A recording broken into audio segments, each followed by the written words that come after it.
Alright, welcome everybody to another BDA film analysis. That's right, we're on a roll here, and I saw a lot of great comments yesterday from the Rigondeaux body shot video we did yesterday, or that we posted yesterday. A lot of great comments, so it fired me up to do another one, this time about Lomachenko's body shots. You know, we asked the question, should Rigondeaux go to the body, or is it worth it for him to go to the body? And of course the answer was a tentative yes. Now the question here would be, should Lomachenko go to the body, or is he a better puncher than Rigondeaux? And the question is, the answer is, oh man, he's a much better body puncher than Rigondeaux. He showed it in fights against Jason Sosa now and Mariaga, those two fights where he's actually coming forward and applying pressure and walking through the other guy's counters. But this time we're gonna analyze a fight, an earlier fight of his, and perhaps one of his biggest wins now in retrospect, which is the Gary Russell Jr. fight. Gary Russell Jr. has fast hands, fast feet, former Olympian, but he doesn't have the intelligence, I would say. He's not as smart as Rigondeaux. He is bigger though, and I maybe punch for punch he has faster hands, but he's not as accurate either. But he was able to go 12 rounds against Lomachenko, something that not a lot of people haven't been able to do. And but he took a beating, man. Let me tell you something, guys. He took a beating in that fight. One of the reasons why he took a beating was because Lomachenko went to the body. He invested downstairs, as any good fighter should. So we're gonna take a look at that, and it's also an interesting fight to look at because, like Rigondeaux, Gary Russell Jr. is a southpaw and a fast-handed one at that, like I said. So let's take a look at that fight without further ado. Alright, so we're gonna try to keep this one short and sweet, or as short and sweet as possible.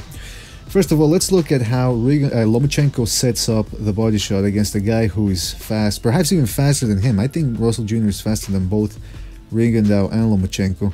Or maybe it seems that way because he likes to flurry. I don't know, but anyway, let's take a look at how he was able to set those shots up. Look at Rigondeaux here, moving.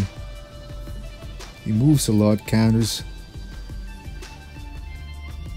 feints, and then he goes to the body. Now, let's look at that again, slowly, because this is something we pointed out about Lomachenko before. One of the things that makes him so effective is, and one of the things that allows him to close the distance so quickly, is that he feints a lot with his hands, with his feet, with his upper body movement. He leans in as if he's about to attack, and then he pulls back, and he's creating a lot of chaos in the other guy's mind, because now the other guy sees a lot of movement, but he doesn't know where the punches are coming from. You know, Lomachenko leans to the side, and then he leans back, pulls back, steps in as if he's about to attack, and then he relaxes. See, now he moves to the side, and Russell doesn't know if Lomachenko is going to throw a right hook from that position. So see, he hesitates.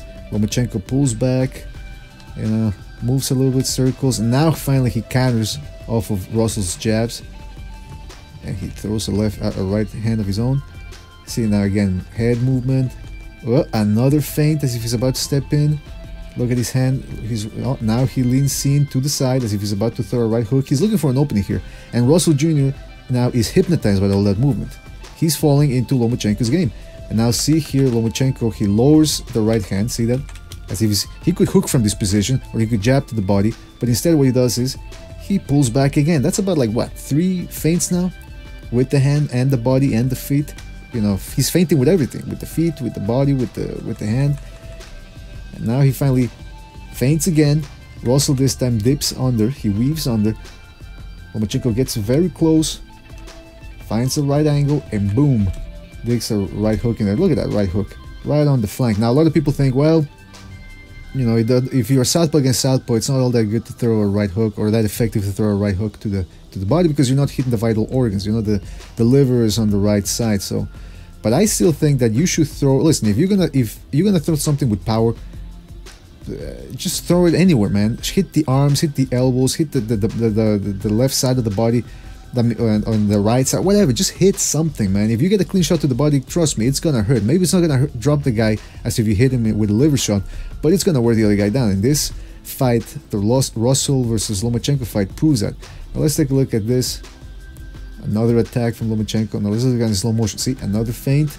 Then he sort of like slaps him a little bit, probes him with the right hand, and finally he leans in, and boom, 2 body shots and 1 hook upstairs. Here again, let's look how he sets up the body shot. Look at all the feints, look at all the movement. everything that's creating chaos here. Look at that. Okay, so let's look at the slow motion. See, he feints, and he's leaning, he's coming forward, and he's moving that right hand as if he's about to throw something. And Russell, instead of countering, he's on the defensive. So see here, Lomachenko pulling in. He throws. Finally, he throws the left hand. Russell dips down a little bit. So Lomachenko immediately, what he always does when somebody dips, is he'll pivot. So that's a feint, that's a punch, and that's a pivot right there. Completely distracting his opponent. Right, another little feint, steps back. Russell reacted to it. Look at Russell, he's hypnotized. He's like, oh shit, well, what do I do here? Like, do I counter? Do I attack? Do I make the first move? He doesn't know what to do. Another feint from Lomachenko. Again, the right hander to probe, and then finally he dips in for a right hook. Boom, right. Ooh, look at that. Pinpoint accuracy right there, right behind the elbow. And this is the bad thing about fighting Lomachenko, is not only is he smart and intelligent and makes a lot of moves and a lot of feints that confuse the opponent, he's also fast with his feet. So he can close the distance pretty quick on top of everything else that he sets up with the feint. So very hard guy to time. It's going to be interesting to see if Rigondeaux can time him. So here we see a body shot. See, I'm just going to let this play here. I made a little compilation, a little montage of the body shots. Look at that. Vicious body shots. He's really sitting down on them. See there, he pushed Russell back. Here did that. Here he hurt him. He's slashing Russell's body with those shots. He's punching. He's trying to punch through the body, as you should. You should always try to punch through the target. Look at this. And he weaves, gets out of the way, beating all the sides. Look at that. First of all, let's rewind a little bit here. How he's punching from all angles. I mean, right hooks, uppercuts, left hooks. I mean, he wore poor Gary Russell Jr. down. This is the clip that I wanted to show you here. See here, boom, doubles Russell Jr. over. Was that a hip shot, a low blow? Listen, when you have the protector that high, it's kind of hard to tell whether it's in the hip or whether it's a legal shot. But whatever it was, he hurt Russell Jr. there. And here, this is a barrage here. Look how he's digging those body shots. I mean, it's going to be interesting to see whether he can do this against Rigondeaux, who is smaller. I mean, if Rigondeaux can get Lomachenko's respect, and really, it's not that difficult to see that happening, because Rigondeaux only has that one left hand, and he's a smaller guy. Although I do think he's going to be able to hurt Lomachenko, but I mean, look at these body shots, man. Digging them in. At some point, he's not even feinting anymore. Well, there he feinted, but he was just coming in and walking through Russell's body shots. There, Russell tried to answer back with his own body shot, but it just wasn't going to happen. This is the 12th round, by the way. Look at Russell. Last seconds of the final round, he's worn down, and you see here he's going to be pinned on the ropes. Staggers back. That's the staggering back of a guy who's got very little left. This was a 15-rounder. Russell would have been in trouble, very deep trouble. And we just look for a clip here real quick.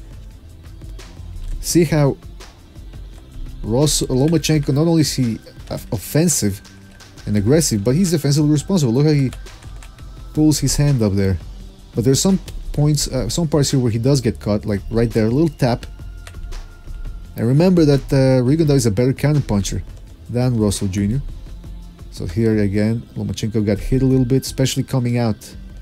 See how he, boom, digs the right hand, but then takes a little left hand. It's going to be interesting to see if Rigondeaux can exploit Lomachenko's mistakes or find any mistakes, whereas Russell Jr. couldn't. I'm willing to bet that Rigondeaux is going to find some avenues on which from which to exploit. Is Rigondeaux going to be able to exploit some of those weaknesses that Lomachenko shows? You know, when he's punching or pity-patting in between, or when he's sitting down on his shots, he's there to be countered. Sometimes he'll stay in there a little too long. So we're going to see if Rigondeaux's expertise and IQ can pay off. We've been waiting for a moment, or that fight where Rigondeaux is actually matched against somebody that can rival him in skills. And this is one. But the odds are against him, man, because he's got the size disadvantage, he's got the age disadvantage. But everything else, speed and even power, you know, yeah, maybe Lomachenko has a little more thump in his shots because he's bigger, but Rigondeaux has that sharpness and that speed and that velocity. Remember, it's the punch that you don't see coming that hurts you. I'm always repeating that, but it's true. So that was another BDA film analysis.